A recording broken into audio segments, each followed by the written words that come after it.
ሰላም አሌይኩም ወረህመቱላህ ወበረካቱ። ሰላም ጤና ይስጥልኝ። እንዴት ናችሁልኝ? እኔ ደህና ነኝ አልሐምዱሊላህ። እናንተ እንዴት ናችሁ? ብሎ እንዴት ነበር? ስራ እንዴት ነው ጋይስ? ያው ሰውንም ጠፋ እያልኩ ነው። ሰው ዛሬ ደግሞ በቆንጆ በሆነ አይዲያ ነው የመጣሁላችሁ። ላይክ፣ ሼር፣ ሰብስክራይብ ያደርጋችሁ አበረታቱ ማለት ነው። ይሄ የምታዩት ክላስ ልብስ ማጠቢያ ክላስ ነው። እንዲሁም ደግሞ የምተኛበት ክላስ ነው ጋይስ። እውነት ነው ታምናላችሁ? ባለፈው ቪዲዮ ሰርችበታለሁ አላያችሁ ከሆነ ማለት ነው። ውሸት መስላችሁ ካላችሁ አልሐምዱሊላህ አለኩል ያህል ለሁሉም ነገር የማያልፍ ነገር የለም፣ ሁሉ ነገር ያልፋል በሚለው ተስፋ እንግዲህ እዚህ ደርሰናል እላችኋለሁ። ሰው ዛሬ የመጣሁበት ነገር እንዲህ ነው። እስኪ አረብ ሀገር የመጣችሁ ወይም የተለያየ ሀገራት ያላችሁ ከኢትዮጵያ ውጭ ማለት ነው ለስራ የተሰደዳችሁ እንዴት ነው? አልፎላችኋል? ተለውጣችኋል? ተቀይራችኋል? ሀብታም ሆናችኋል? ድህነታችሁ ለቋችኋል በሚለው ነው። ያው በእርግጥ እቃለሁ አሁን ላይ የሰው ልጅ ሙሉ አፍያ ካለው ሙሉ ጤና ካለው ሰርቶ መብላት ከቻለ ወጥቶ በሰላም መግባት ከቻለ ከዚህ በላይ አፍያ የለም፣ ከዚህ በላይ ሀብት የለም፣ ከዚህ በላይ ጤና። በቃ የሰው ልጅ ጤና ሙሉ አፍያ ካለ ሀብታም ነው ብዬ ነው የማምነው። ግን ከዛ በመቀጠል ደግሞ ዱንያ ላይ ግዴታ የሆነ ነገር አለ። እሱም ደግሞ ግዴታ የሆነው ነገር በቃ ያለ ገንዘብ አትኖር፣ ያለ ገንዘብ አይኖርም ሰው ያለ ገንዘብ እስካልኖርን ድረስ ዱንያ ላይ ገንዘብ ያስፈልገናል ማለት ነው። ለምሳሌ ለተለያዩ ነገሮች ያስፈልጋልና ያን ገንዘብ ለማግኘት እንግዲህ ሰው ሰርቶ ነው። ሰርቶ እንግዲህ ሲያገኝ ነው ሀብታምም ድሃም የሚሆነው። በነገራችን ላይ ድሃ ብሎ ማለት የአእምሮ ድህነት ያለበት ሰው ነው ይባላል። ግን እሱ ብቻ አይደለም። እውነት ለመናገር የሰው ልጅ ሰርቶ እስካላገኘ ድረስ በቃ መለወጥ እስካላሰበ ድረስ ይህ ድሃ ነው። እውነት ለመናገር ማለት ነው። ሰርቶ ለመለወጥ የሚጥርና ቤቱ ቁጭ ብሎ አላህዬ ምን አጎደልክብኝ፣ ኧረ ተው ተው ተው እያለ የሚወቅስ ሰው አንድ አይደለም ጋይስ እንዴ። እና እንዴት ነው አለፈላችሁ ወይ? ሀብታም ሆናችሁ ወይ? እዛ ሀገር ሲመጣ ምኞት የምንመሰላችሁ በቃ በጣም ሀብታም ነው የሆነው። እንደዚህ በቃ የሚጠረግላ ነው የሚመስለኝ ስመጣ ነበር ማለት ነው። እንደዚህ ለመናገር ብሩ ማለት ነው በቃ እንደዚህ በሂሳብ ተቆጥሮ በወሩን ጠብቆ 31 32 ቀን የቆጠረ ወሩን ጠብቆ ሳይመጣው እንደዚህ በቃ እናንተ እንደፈለጋችሁ የምታራምዱት አይነት ነገር የለም። እንደዛ አይነት መስሎ ነበር የመጣሁት። ግን አልሐምዱሊላህ እዚህ ስመጣ ሌላ የታሰበው ሌላ እና የዛኔ በቃ እኔ ሀብታም ነው የምሆነው። እንደዚህ በአረብ ሀገር ከወርክማ በቃ ያልፍልኛል የሌለ በቃ ካላችሁ ሳስብ ምስል በቃ ቀረ ሁሉም ነገር ማለት ነው። ምክንያቱም እዛ የምታስበው ሌላ እዚህም ሲመጣ የሚታየው ሌላ ነገር ስለሆነ ማለት ነው። እና አልሐምዱሊላህ ለሁሉም ነገር ማለት ነው ጋይስ። እና ስራ የሌላችሁ ሰዎች አላህ መልካሙን ስራ ይወፍቃችሁ። በስራ ላይ ያለንም አላህ በረካ ያርግልን፣ ስራችንም ብሩን በረካ ያርግልን። ስራው ብቻ አይደለም። ምክንያቱም አላህ በረካ ያርግልን ስራችንን ያልኩት በአሁኑ ሰዓት ስራ ስለሌለ ነው ጋይስ። በረካ ካለው ስራውም ይበረክታል፣ ብሩም ይበረክታል። ስራውን ጠዋሪ ይሆናል። በቃ ብሩም እንደፈለጋችሁ እንትን ብትሉት አያልቅም። እና አሁን ላይ ደግሞ ሳዑዲም ሆነ ዱባይ ስራ ጠፍቷል። 1000 ራሱ የለም እያሉ ነው። እውነት ለመናገር 1000 ከተገኘ ግቡ ዝም ብላችሁ በጠለብ እየመጣችሁ ደግሞ አትጥፉ። ምንም አይነት ስራ የለም።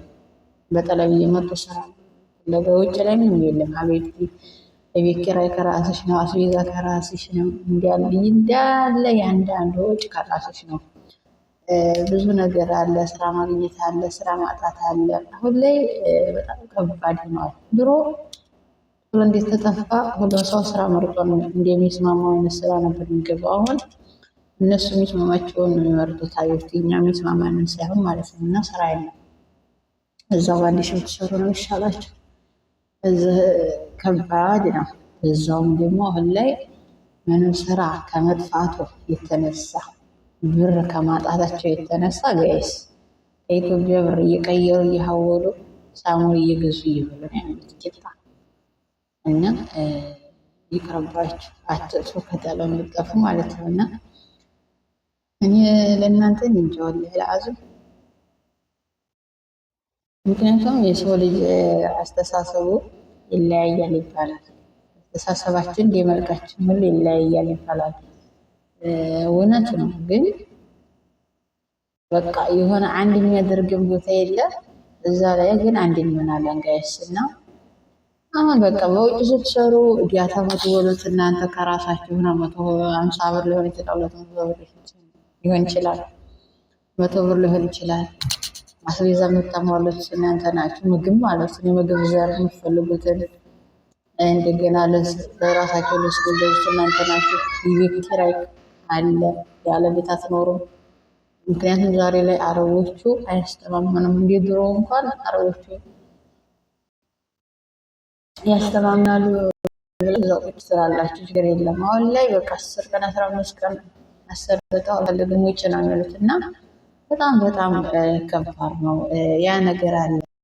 እና ያ ነገር ሲኖር እናንተ ደግሞ ግዴታ መችስ ሰው ሀገር ላይ ቤት ትወርቃላችሁ። ግዴታ ማረፍ ያስፈልጋል።